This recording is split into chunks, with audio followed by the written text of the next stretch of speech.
What's going on there, folks? Earthmaster here, jumping in on this end of the weekend. Sunday, March 21st, 2021 is the date, 7:44 p.m. West Coast time here in California.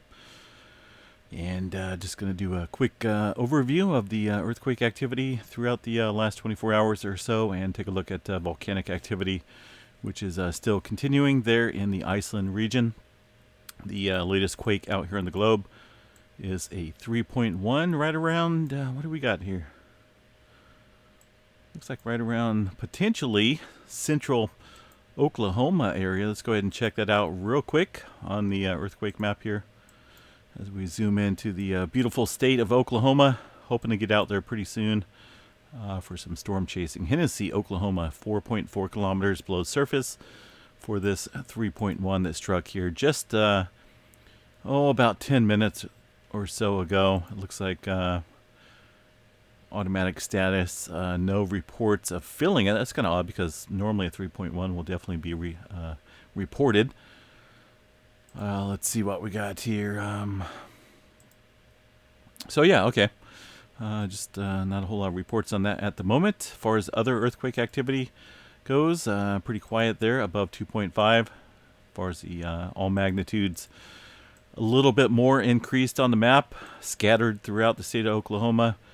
But other than that, looks like the main quake so far is going to be that 3.6 there in the Hennessy, Oklahoma area.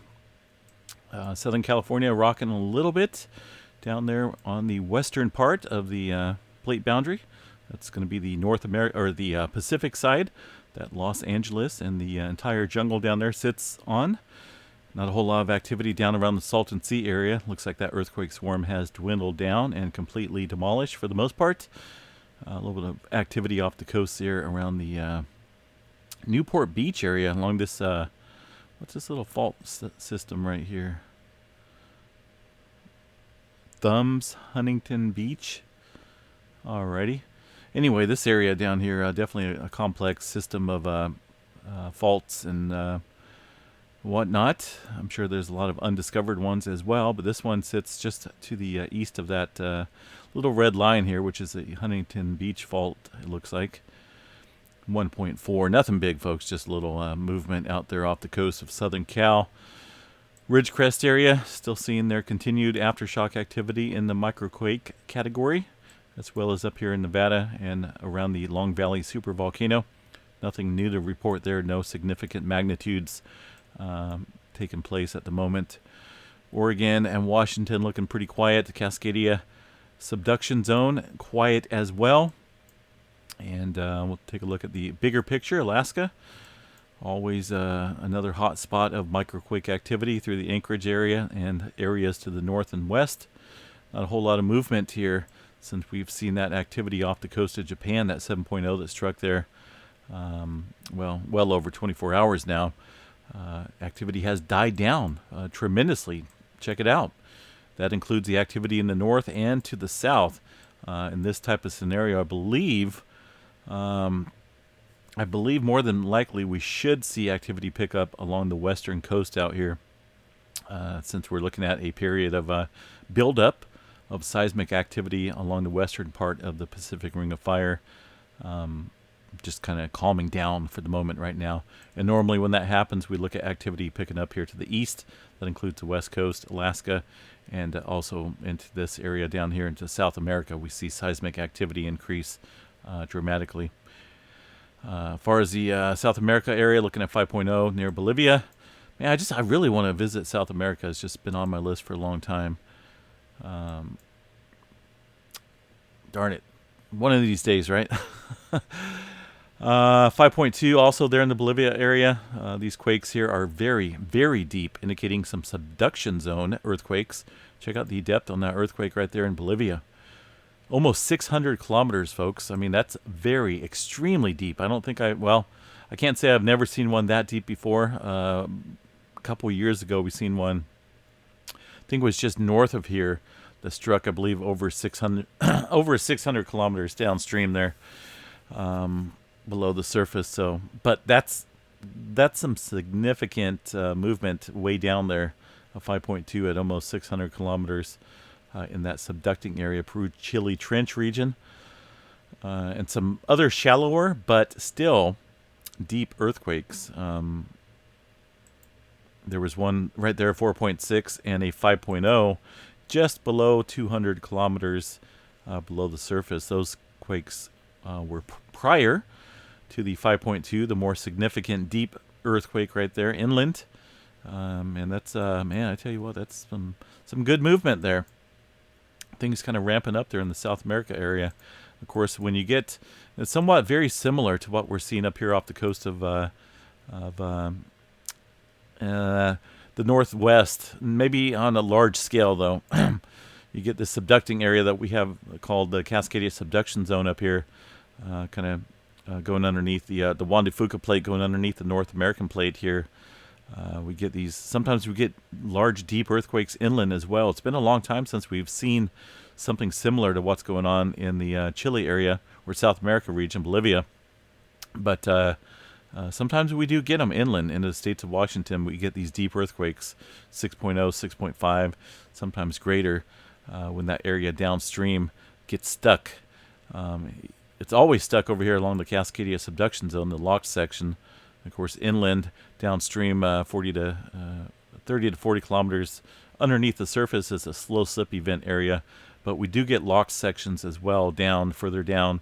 And of course, the magnitudes can build up size a little bit on the larger size too, but nothing like the lock section over here. But what I was getting at is with these deeper quakes out here, we could potentially be building up some back pressure along the Chile Trench at the surface here. Something to keep a close eye on as we see this deeper movement, and some moderate magnitude as well with these really deep earthquakes. So keep an eye on this area for potential further larger surface movement there. And like I said, the Western Pacific quieting down dramatically, nothing really at all, including this area where the 8.1 struck a couple weeks ago now, just a little 4.9 along the Kermadec Trench area. And pretty shallow, 10 kilometers, no deep earthquake at all around the Fiji Islands area. So yeah, kind of looking over here to the east for some further movement real soon. The Mediterranean area looking pretty quiet, not a whole lot of movement. Of course, this USGS map will only show 4.5 and above, but, well, 4.3 there in the Greece area. And the rest of the Mediterranean looking pretty quiet. South America, the Africa region looking pretty quiet as well. A little quake out here just on the, what do we got, the mid-Indian Ridge area. A little 4.6 at 12 kilometers below surface. It's kind of in an odd area. Haven't seen a whole lot of earthquake activity in recent times there. So for now, quiet, but activity picking up on the North American plate, North American continent out here. Be on guard, and also down here to the south. Keep an eye open there for further movement. Tremor department along the Cascadia, since we were talking about that, this is the latest information here from the pnsn.org website that monitors tremor along the Cascadia subduction. Nothing, absolutely nothing to report today. And it's almost 8 o'clock my time, so definitely it should have been updated. Right now, 0 epicenters over the day today, so kind of quiet in that region. Could be a good thing, could be a bad thing. What else we got here, folks? Iceland. Let's go ahead and check out the EM. Well, we can check out the Iceland earthquake activity on the Icelandic volcanoes website here, .is. Over the last 48 hours or so, you can see some further earthquake movement here. But kind of calming down, folks. It's really calming down for the most part. The activity here at the volcano still sits at an aviation code of yellow. Activity level is at a moderate. The alert still sits and stands. Eruption ongoing at the this area right here. Still not going to pronounce that. Risk of high concentration of volcanic gases in the area. Alert phase from the Civil Protection active for this area. So movement still kind of ongoing, folks. There is a minor eruption. They call it minor because it's not explosive. It's not shooting out tons of ash. It's not dramatic in any way. Even though this area has been long dormant, with eruptions not taking place in any time in our history. It's been somewhat slow for its appearance. So as of the most part right now, they're calling it a minor eruption, but still kind of cool. Definitely cool, right? Especially when something has been quiet for so long in this region of Iceland. A little forecast model from the Icelandic Meteorology Office talks about prediction the probable distribution of concentration of gas and whatnot. Forecasts are available on this page. There is potential scenarios and meetings between these folks, and they come up with a conclusion of the possibilities. This took place on the 21st. Looks like the eruption will decrease gradually and end in the coming days or weeks. Okay, these are just potential scenarios that the board, the Scientific Advisory Board of Civil Protection, is kind of forecasting or predicting. But who's to say this thing won't go crazy and do something dramatic? We'll have to watch. So they're talking about possibilities. We'll run through these real quick. That it will decrease and end in the coming days and weeks. New volcanic fissures could open at the eruption site or along the magma dike near to Mount, this region right here, the Mount volcano. The likelihood of large earthquake close to the volcano has reduced due to the ongoing volcanic activity, right? When you get the magma coming out of the ground there, it kind of relieves pressure in a way, because ultimately the earthquake activity was due to volcanic magma flowing underground and coming to the surface. The likelihood of a large earthquake close to Mount, okay, there we go. It has been reduced. Earthquake up to magnitude 6.5 could be triggered in this specific volcanic system located east of the current volcano, which is showing the volcanic unrest there with the magma and lava. So it could potentially trigger a earthquake up to 6.5 in the region east of where we're seeing right now. Let's see what else we got here. New volcanic fissures could form in the area without notice, of course, right? Earthquake activity could, be a sign of that. Glowing pieces of lava could fall from the edges of the lava front, and sudden lava outbreaks can be expected where new lava tongues find their way out of the lava stream. Man, that would be so awesome to video at night and take pictures. Good Lord. I'm not even joking. Volcanic craters are now several meters high and can therefore be unstable and crumble without notice, with the consequences that the lava flow can suddenly change direction. So, there's a couple scenarios there that they're kind of forecasting there. What they know so far, a volcanic eruption began on the peninsula. The eruption was first seen on a webcam position close to the mountain. It was also confirmed on thermal satellite imagery. The eruption is considered small at this stage, and the eruptive fissure is approximately 200 meters long.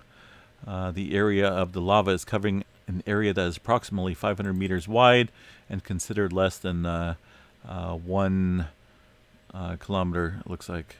Lava fountains. I don't want to read all of this here, but remember when this first came out here, this was in the red, the aviation code, and they dropped it pretty quickly. That's because they don't believe there is any indication of any ash, any type of explosive eruption at the moment in its future, as far as tonight or tomorrow. So that could obviously change. But yeah, it's a minor eruption according to these guys here, but awesome to see nonetheless here. We'll obviously keep an eye on it and provide updates here on this channel as they become available. Yeah, that's it for now. Earthquake activity, like I mentioned, is kind of dying down out there in that region as well. So that could be a good sign. But don't. Mother Nature, I tell you what, Mother Nature can pull some fast ones real quick, let me tell you. Hawaii, what's going on out there in the Pacific Ocean on the Big Island? Well, looking at about some Typical average earthquake activity out there in the southeast flank region. Some more further earthquake activity inland around the Mauna Loa crater area, just or caldera region. And no major uptick in seismic activity around Mauna Loa, but still kind of watching that. I don't think we're over. I don't think we're over worrying about that volcano. I believe it's just kind of on pause for the moment. All right, folks. Solar activity. We're still kind of looking at some potential solar storms kicking off here. Still at a G1 here on March 22nd. That's going to be here tonight. 25% chance of seeing auroras at the mid-latitude. So tonight's going to be the last night before we start dropping down. If you want to go out there and check that out at the mid-latitudes. Higher latitudes, of course, 55% chance, and then that dwindles as well as we go over the next couple days. All this activity occurring from a coronal hole that's facing the Earth and providing us with some awesome sights there in the, up into Canada. I don't think I'll ever see it here in California. You never know, though. You just never know. So let's see what else we got here. Let me check out the speeds. It's still pretty active there, folks, on the KP or the KP index there.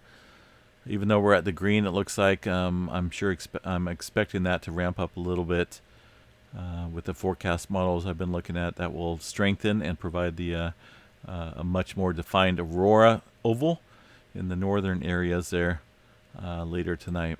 High stream and temperature up there. Speeds km way up there, still elevated, obviously from the solar wind that's hitting the Earth. So just we'll see what tonight brings there. Sunspot activity is kind of low, still low. We're looking at only a 10% chance of a C flare, with only a couple small regions showing some sunspot activity, but not a whole lot. Most of the activity we're seeing is due to this large coronal hole facing the Earth there, providing us with that beautiful aurora borealis views in the north. All right, folks, I'm going to jump off here. Hope everyone has a beautiful Sunday evening, and stay safe out there. We'll chat you guys another time. Peace out.